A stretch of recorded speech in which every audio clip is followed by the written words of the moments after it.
She is still sleepy. She just woke up from a nap, so she's probably gonna end up falling back asleep. But yeah, this is Matea, and I am here today to talk about the day that I had the ultrasound. The ultrasound was done on March 8th. That was done at Patewood Memorial here in Greenville. It, felt like a normal day for the most part, other than me just going in for ultrasound to figure out what it was that I was feeling in my breast. And I went in at the breast center. They have a breast center at Patewood, again, here locally where I live. And I went in and they kind of went through the check-in process. And then from there, just have you hang out until it's time to go back in the room with the ultrasound tech. So once you're in the room, kind of to prepare for the ultrasound tech, the way that they had it set up there at Patewood was basically they had like a little curtain that they would pull to draw to give you a little bit of privacy. And the ultrasound tech was like, on one side of the room where she has her computer and everything that she would need to get the images that she needs. And so she just kind of pulled the curtain and, told me to take off my top layer of clothing. So like my bra and my shirt. And then it was a little gown that I would put on that kind of opened in the front. And so once all that was kind of done and I was ready to, to lie down on the table, because it was a table there for me to lie on. You just kind of pull the curtain back, lie down on the table, and, from there she'll get things going. So the ultrasound process, it's much like any other type of ultrasound that you would get, like if you were having a baby or whatever the case may be. And so they have the warm gel, they have, the computers, the wands, all that stuff. And so she put the, the warm gel on the area and just kind of, started scanning to, see what was there. And so she was able to, capture whatever images that she needed to get for the radiologist to see what was going on. And so, of course, they don't tell you anything. The ultrasound tech is not there to give you any type of results or anything. The ultrasound tech is not there to give you any type of results of anything. Their main goal is just to, get the images and let the doctor tell you what's going on from there. And so, like the scanning process, it didn't take long. So the whole time that they're scanning,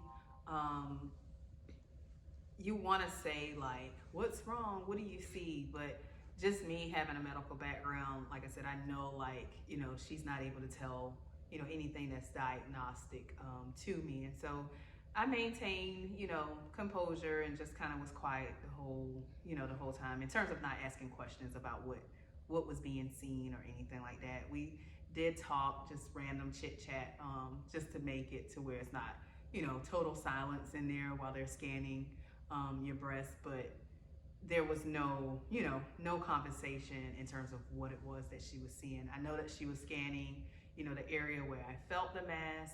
I know that she was scanning kind of like under my arm as well. And so I just took that as, they're trying to get as much images as possible and, trying to see as much area of that breast as possible to make sure, they're able to tell me exactly what's going on. And so I just kind of let that process happen. The next step, basically, once she got everything, the ultrasound tech was like, she was going to go ahead and get the images over to the radiologist so that she could review it and that someone would be in, or not someone, the radiologist would be in to speak with me that day. And so that kind of piggybacked off of what the doctor, had already told me, that I would be able to get those results that day. And in the process of her leaving out, she did ask if I wanted my husband to be in there with me when the radiologist came in, because my husband was there, baby Matea was there that day as well. They were just kind of sitting out in the waiting room while I was getting the ultrasound done. And so when she asked, I was like, well, I don't know, should they be in? And she's like, well, it's up to you, if you want someone in here with you or not. And I don't know, it was just something about that question that just kind of makes your hair stand up a little bit, you kind of get like a sense that something might be wrong. And so, I told her, yeah, I did want him to come back in the room with me. And so the ultrasound tech went to retrieve him, and he and Matea came in and sat down in the room with me. Shortly after they came in the room, the radiologist came in the room. And, she came in, introduced herself. Dr. Shaw was her name. She, just kind of went right into what it was. So she was like, tell me a little bit about what brought you in, and, gave that background story in terms of, when I felt what I felt, and then me going to the OBGYN, and then they, referred me to the breast center for the ultrasound. And so she said, well, basically, from the images that we, were able to capture today, we see that the mass that you feel, the area that you feel, it is a solid mass. And anytime there is a solid mass, and the mass did have some irregularity to it in terms of the border of it. And so when they see anything like that, she basically said that the next step would be to get a biopsy. She also said that there was a lymph node on that same side that, had some areas of concern basically for her. And so she would have wanted to do a biopsy of that as well. She tried to reassure me that lymph node and the mass, wasn't necessarily like a dead giveaway that it could be, something wrong. She was like, in terms of with the lymph node, it could be that you had recently had an infection, or, some type of irritation, and that's why it's inflamed. But irregardless, because there is a mass on that side and a lymph node that looked suspicious, that they wanted to do a biopsy of it. And I understood that, having a medical background, I understood, what the next steps basically, would mean, based off of what they were seeing. And so I processed that, I would say, pretty well. It wasn't until she had to tell me the risk of the biopsy, because I was exclusively breastfeeding at the time. So being a lactating woman and having to have a biopsy it did pose a risk with it. And so as a doctor, as a provider, she has to share the risk associated with having a biopsy procedure. And so with the biopsy, she was like, because I'm still breastfeeding, that there could be a risk of a milk fistula on that side because of, her going in with the needle. And she was explaining it's like maybe a small 10% chance that could happen. They'll have me wear a tight compress on that side to, basically prevent something like that from happening. If it did happen and it didn't clear up on its own, the next step was basically for me to have to stop breastfeeding. She was like, the way to stop it if it doesn't clear up on its own is, you basically have to stop breastfeeding. And it wasn't until she said that, the need to stop breastfeeding, that I felt emotional. And I remember kind of tearing up a little bit, because I think in my mind, I was just concerned about how was I supposed to feed my baby in all of this. I never went in there thinking that something was wrong. And so I never had in the back of my head the possibility that I might have to stop breastfeeding sooner than I wanted to. And so, yeah, when she mentioned that I may have to stop breastfeeding, that did make me a little emotional. And so I remember crying on that part. And she was Dr. Shaw was just kind of like, no, it doesn't mean it's going to happen. We just have to tell you the risk. And I'm like, no, I understand, you know, what that means. It's just a lot to take in. And so, you know, I just kind of, you know, had to process all of that. You know, after I've processed everything, I would say on the bright side, they were able to get me scheduled right away for a biopsy. And so I left out of there knowing that the biopsy was going to be on March 10th, because they asked, they were like, you know, well, how soon do you want to come in? And my response was as soon as possible. And for them, as soon as possible was literally 2 days in terms of when they could get me on the schedule. And so I was able to get it scheduled for March 10th. And from there, she was like, someone would call to let me know if Dr. Shaw wanted me to come in earlier for a mammogram.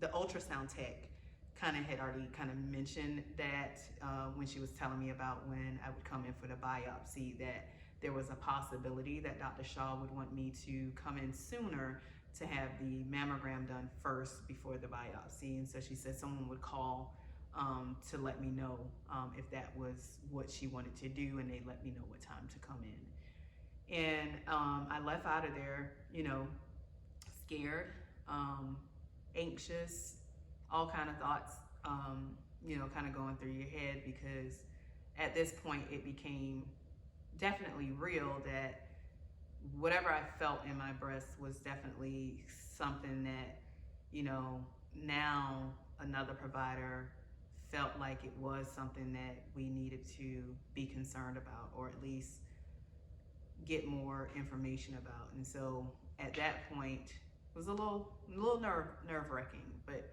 I still wasn't at a point where I was like, okay, well, this, you know, this is cancer or anything like that. It was just wow, like, okay, this is happening, biopsy, all right, we can do this.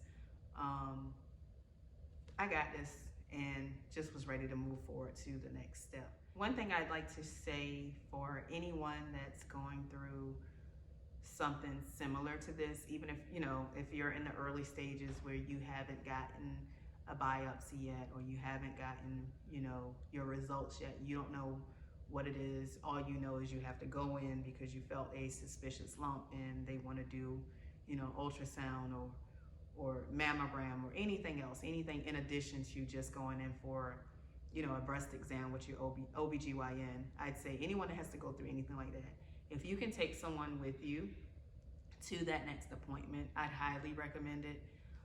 You know, going in, we all want to be optimistic and, you know, believe that it's nothing to worry about. But for a lot of us, you know, we leave out of there discovering something different, that, you know, it is something to question. It is something to, you know, try not to worry about, but essentially you're going to worry about it. And so if you have someone in there with you to receive information like that, it makes a difference. So, you know, if you share with your friends, your family, that you got to go in and somebody offers, you know, hey, you want someone to be with you, say yeah. If you're not married, you know, and somebody offers, then say yeah. Of course, if you're married and your spouse wants to be there with you, allow him to be there with you. Or whoever, allow them to be there with you, because again, you know, receiving information like that can be heavy, and you don't want to find yourself in a place where you're about to, you know, break down, or you do find yourself break down like that and you don't have any support with you. So highly recommend it. That would be my recommendation. Allow someone to be there with you for an appointment like that, if it's any type of scare. Okay. All right, guys, that's all I have for today. The next thing that I will share will be when I went in for the biopsy. And so in the meantime, like, comment, share, hit the subscription button, you know, because I'm going to continue to try to share as much information as possible in this process. So again, thank you guys.